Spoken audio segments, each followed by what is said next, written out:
Ćao! Danas ćemo malo porazgovarati o interpunkciji i znakovima koje koristimo kada pišemo. Pogledajte. Tačka, zarez ili zapeta, 2 tačke, 3 tačke.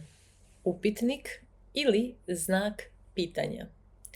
Uzvičnik, apostrof, navodnici, otvoreni navodnici, zatvoreni navodnici, zagrada ili u zagradi, otvorena zagrada, zatvorena zagrada, vitičasta zagrada.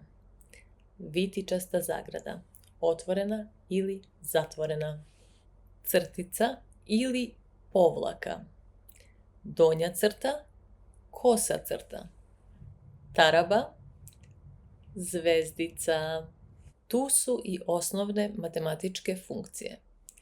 Sabiranje ili plus, oduzimanje ili minus, množenje ili puta, deljenje ili podeljeno sa. Također jednako je. Na primjer, 2 plus 2 jednako je 4. 3 puta 5 jednako je 15.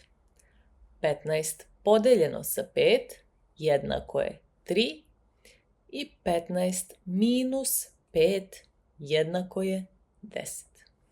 Da li koristite interpunkciju kada pišete poruke?